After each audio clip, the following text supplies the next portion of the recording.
O'zbekiston bobomizni ziyorat qilgani barcha musofirdagi akalarimiz bilan keldik. Shunday qutlug' kunda O'zbekiston mustaqilligi uchun kurashgan vatanparvar ajdodlarimiz xotirasini minnatdorlik bilan yodga olishimiz tabiiy albatta. Ular o'z xalqini taraqqiyot sari boshlagan jadid bobolarimiz, milliy ozodlik yo'lidagi jon fido etgan ulug' ajdodlarimizdir.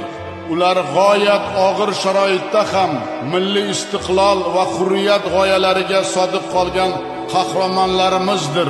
Ularning xotirasi qalbimizda, yuragimizda hamisha yashaydi. Boboni ziyorat qilib turasizmi har kuni? Har kuni ziyorat qilib, yuvib, tozalab turamiz biz. Rahmat. Har kuni ziyorat qilasiz ekanda, biz joyimizdan ham yuvib, surtib biz tozalaymiz bu yerda. Ha, bu hamma burkat bizning bo'ynimizda. Jizzax viloyati Zomin tumanidan. Jizzaxliklarga salom aytamiz. Yana kim qayerda? Samarqanddan salom. Qoraqalpog'istonga salom. Bugun Shavkat Mirziyoyev ham kelib qolishi mumkin. Mana shuncha o'g'illari, mana shuncha odam birinchi prezidentimizni ziyorat qilgani kelganmiz, kutib turibmiz. Kelib qolsa ajab emas, dildan suhbat. Oltin bu vodilar, jon O'zbekiston. Ajdodlar mardoni ruhi senga yor.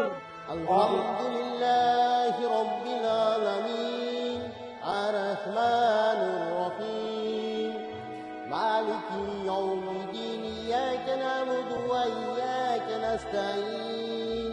O'zbekistonliklarning dasturxoniga fayz baraka bersin. Musofir yurtda yurgan barcha o'zbek musofirlariga, oilalariga tinchlik, omad, xulqlarga avval quvonch olib kelsin. Amin. Allohu akbar. Qolaversa, hozirgi prezidentimiz Shavkat Mirziyoyev ham umrlari uzoq bo'lsin, dunyo turguncha tursin.